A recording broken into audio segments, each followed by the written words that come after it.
नमस्कार, दूरदर्शन खबरां 'ਚ ਆਪ ਸਭ ਦਾ ਸਵਾਗਤ। मैं जतिंदर सिंह पेश ने ਹੁਣ तक ਦੀਆਂ ਖਬਰਾਂ। ਪ੍ਰਧਾਨ ਮੰਤਰੀ ਨਰਿੰਦਰ ਮੋਦੀ ਨੇ ਭੂਟਾਨ ਦੇ ਆਪਣੇ ਹਮਰੁਤਬਾ ਲੋਤੇ ਸ਼ੇਰਿੰਗ ਨਾਲ ਸਾਂਝੇ ਤੌਰ ਤੇ ਵਰਚੁਅਲ ਸਮਾਗਮ ਰਾਹੀਂ ਭੂਟਾਨ ਵਿੱਚ ਰੁਪੇ ਕਾਰਡ ਦੇ ਦੂਜੇ ਪੜਾਅ ਦੀ ਸ਼ੁਰੂਆਤ ਕੀਤੀ। ਪਿਛਲੇ ਵਰੇ ਅਗਸਤ ਮਹੀਨੇ ਪ੍ਰਧਾਨ ਮੰਤਰੀ ਨਰਿੰਦਰ ਮੋਦੀ ਦੀ ਭੂਟਾਨ ਯਾਤਰਾ ਦੌਰਾਨ ਦੋਵੇਂ ਦੇਸ਼ਾਂ ਦੇ ਪ੍ਰਧਾਨ ਮੰਤਰੀਆਂ ਨੇ ਇਸ ਪ੍ਰੋਜੈਕਟ ਦੇ ਪਹਿਲੇ ਪੜਾਅ ਦੀ ਸ਼ੁਰੂਆਤ ਕੀਤੀ ਸੀ। ਅੱਜ ਦੂਜੇ ਪੜਾਅ ਦੀ ਸ਼ੁਰੂਆਤ ਦੌਰਾਨ ਆਪਣੇ ਸੰਬੋਧਨ ਵਿੱਚ ਪ੍ਰਧਾਨ ਮੰਤਰੀ ਨੇ ਕਿਹਾ ਕਿ ਭਾਰਤ ਕੋਵਿਡ-19 ਮਹਾਮਾਰੀ ਦੇ ਔਖੇ ਸਮੇਂ ਭੂਟਾਨ ਦੇ ਨਾਲ ਖੜਾ ਹੈ। ਉਨ੍ਹਾਂ ਕਿਹਾ ਕਿ ਭੂਟਾਨ ਦੀਆਂ ਲੋੜਾਂ ਭਾਰਤ ਦੀ ਸਰਵ ਉੱਚ ਪਹਿਲਾਂ ਵਿੱਚ ਸ਼ਾਮਲ ਨੇ। ਉਨ੍ਹਾਂ ਕਿਹਾ ਕਿ ਰੁਪੇ ਕਾਰਡ ਦੇ ਦੂਸਰੇ ਪੜਾਅ ਦੀ ਸ਼ੁਰੂਆਤ ਨਾਲ ਦੋਵੇਂ ਦੇਸ਼ਾਂ ਵਿਚਾਲੇ ਸਬੰਧ ਹੋਰ ਬਿਹਤਰ ਹੋਣਗੇ। ਪ੍ਰਧਾਨ ਮੰਤਰੀ ਨੇ ਕਿਹਾ ਕਿ ਰੁਪੇ ਕਾਰਡ ਦੀ ਸ਼ੁਰੂਆਤ ਨਾਲ ਭੂਟਾਨ ਦੇ ਯਾਤਰੀਆਂ ਨੂੰ ਭਾਰਤ ਵਿੱਚ ਸਿੱਖਿਆ, ਸਿਹਤ ਅਤੇ ਸੈਰ ਸਪਾਟੇ ਵਿੱਚ ਮਦਦ ਮਿਲੇਗੀ। ਉਨ੍ਹਾਂ ਕਿਹਾ ਕਿ ਭੂਟਾਨ ਨੈਸ਼ਨਲ ਬੈਂਕ ਵੱਲੋਂ ਜਾਰੀ ਕੀਤੇ ਗਏ ਰੁਪੇ ਕਾਰਡ ATM ਅਤੇ ਪੁਆਇੰਟ ਆਫ ਸੇਲ ਟਰਮੀਨਲਾਂ ਤੇ ਇਸਤੇਮਾਲ ਕੀਤੇ ਜਾ ਸਕਣਗੇ। ਉਨ੍ਹਾਂ ਕਿਹਾ ਕਿ ਉਨ੍ਹਾਂ ਨੂੰ ਇਸ ਗੱਲ ਦੀ ਖੁਸ਼ੀ ਹੈ ਕਿ ਭੂਟਾਨ ਵਿੱਚ ਹੁਣ ਤੱਕ ਰੁਪੇ ਕਾਰਡ ਰਾਹੀਂ 11,000 ਸਫਲ ਲੈਣ ਦੇਣ ਹੋਏ ਨੇ ਤੇ ਜੇ ਕੋਰੋਨਾ ਸੰਕਟ ਨਾ ਹੁੰਦਾ ਤਾਂ ਇਹ ਗਿਣਤੀ ਕਿਤੇ ਵੱਧ ਹੋਣੀ ਸੀ। ਪ੍ਰਧਾਨ ਮੰਤਰੀ ਨੇ ਰੁਪੇ ਕਾਰਡ ਦੇ ਦੂਜੇ ਪੜਾਅ ਦਾ ਉਦਘਾਟਨ ਕਰਦਿਆਂ ਕਿਹਾ ਕਿ ਉਹ ਰੁਪੇ ਨੈਟਵਰਕ ਵਿੱਚ ਪੂਰਨ ਪਾਰਟਨਰ ਵਜੋਂ ਭੂਟਾਨ ਦਾ ਸਵਾਗਤ ਕਰਦੇ ਨੇ। ਭਾਰਤ ਨੇ ਪਾਕਿਸਤਾਨ ਵੱਲੋਂ ਸਰਹੱਦ ਪਾਰੋਂ ਅੱਤਵਾਦ ਨੂੰ ਸ਼ਹਿ ਅਤੇ ਸਹਾਇਤਾ ਦੇਣ ਲਈ ਪਾਕਿਸਤਾਨ ਦੀ ਸਖਤ ਸ਼ਬਦਾਂ ਵਿੱਚ ਨਿੰਦਾ ਕੀਤੀ ਹੈ। ਭਾਰਤ ਨੇ ਕਿਹਾ ਹੈ ਕਿ ਪਾਕਿਸਤਾਨੀ ਫੌਜ ਵੱਲੋਂ ਘੁਸਪੈਠੀਆਂ ਨੂੰ ਫਾਇਰਿੰਗ ਕਵਰ ਹੇਠ ਭਾਰਤ ਅੰਦਰ ਦਾਖਲ ਕਰਾਉਣ ਦੀ ਕੋਝੀ ਅਤੇ ਨਾਪਾਕ ਹਰਕਤ ਬਦਸਤੂਰ ਜਾਰੀ ਹੈ।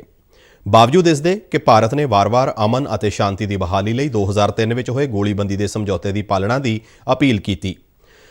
ਨਵੀਂ ਦਿੱਲੀ ਵਿੱਚ ਪੱਤਰਕਾਰਾਂ ਦੇ ਸਵਾਲਾਂ ਦੇ ਜਵਾਬ ਦਿੰਦਿਆਂ ਵਿਦੇਸ਼ ਮੰਤਰਾਲਾ ਦੇ ਬੁਲਾਰੇ ਅਨੁਰਾਗ ਸ਼੍ਰੀਵਾਸਤਵ ਨੇ ਕਿਹਾ ਕਿ ਥੋੜੇ ਵਕਫੇ ਤੋਂ ਬਾਅਦ ਅੱਤਵਾਦੀਆਂ ਦੀ ਘੁਸਪੈਠ ਅਤੇ ਅੱਤਵਾਦੀ ਘਟਨਾਵਾਂ ਨੂੰ ਅੰਜਾਮ ਦੇਣ ਲਈ ਹਥਿਆਰਾਂ ਦੀ ਤਸਕਰੀ ਬੇਰੋਕ ਜਾਰੀ ਹੈ।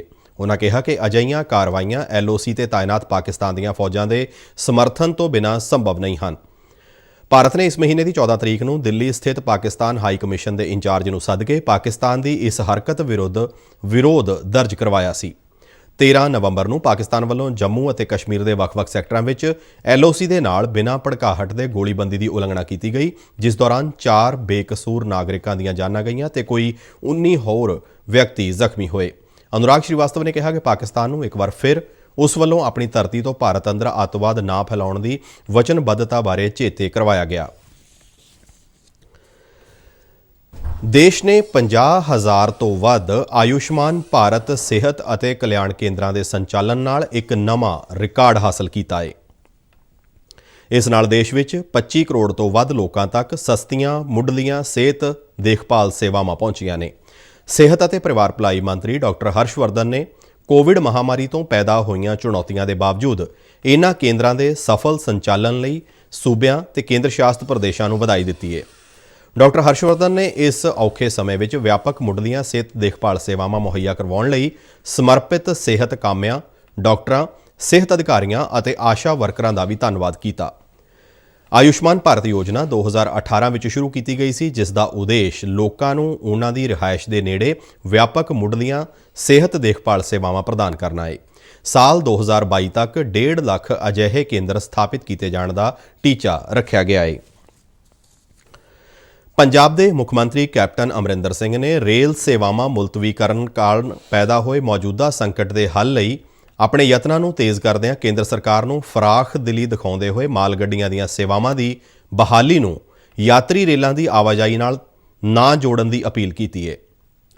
ਇਸ ਦੇ ਨਾਲ ਹੀ ਉਹਨਾਂ ਨੇ ਕੇਂਦਰ ਸਰਕਾਰ ਨੂੰ ਲੰਮੇ ਸਮੇਂ ਤੋਂ ਚੱਲ ਰਹੇ ਕਿਸਾਨਾਂ ਦੇ ਸੰਘਰਸ਼ ਨੂੰ ਖਤਮ ਕਰਨ ਲਈ ਸੁਖਾਵਾਂ ਮਾਹੌਲ ਸਿਰਜਣ ਵਾਸਤੇ ਸੂਬਾ ਸਰਕਾਰ ਨੂੰ ਸਹਿਯੋਗ ਕਰਨ ਦੀ ਵੀ ਅਪੀਲ ਕੀਤੀ ਹੈ, ਕਿਉਂ ਜੋ ਇਸ ਅੰਦੋਲਨ ਦਾ ਸੂਬੇ ਅਤੇ ਮੁਲਕ ਉੱਤੇ ਗੰਭੀਰ ਅਸਰ ਹੋਇਆ ਹੈ।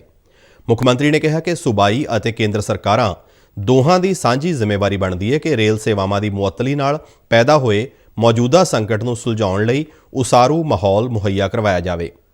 ਇਸ ਸੰਦਰਭ ਵਿੱਚ ਮੁੱਖ ਮੰਤਰੀ ਛੇਤੀ ਹੀ ਚੰਡੀਗੜ੍ਹ ਵਿੱਚ ਕਿਸਾਨ ਯੂਨੀਅਨਾਂ ਨਾਲ ਮੀਟਿੰਗਾਂ ਕਰਨ ਦੇ ਨਾਲ ਦਿੱਲੀ ਵਿੱਚ ਪ੍ਰਧਾਨ ਮੰਤਰੀ ਅਤੇ ਕੇਂਦਰੀ ਗ੍ਰਹਿ ਮੰਤਰੀ ਨਾਲ ਮੁਲਾਕਾਤ ਕਰਨਾ ਚਾਹੁੰਦੇ ਨੇ, ਕਿਉਂ ਜੋ ਮੌਜੂਦਾ ਸਥਿਤੀ ਨਾਲ ਸੂਬੇ ਦੇ ਖਜ਼ਾਨੇ ਨੂੰ ਵੱਡਾ ਘਾਟਾ ਪੈਣ ਦੇ ਨਾਲ ਉਦਯੋਗ ਅਤੇ ਖੇਤੀਬਾੜੀ ਨੂੰ ਵੀ ਨੁਕਸਾਨ ਹੋ ਰਿਹਾ ਹੈ।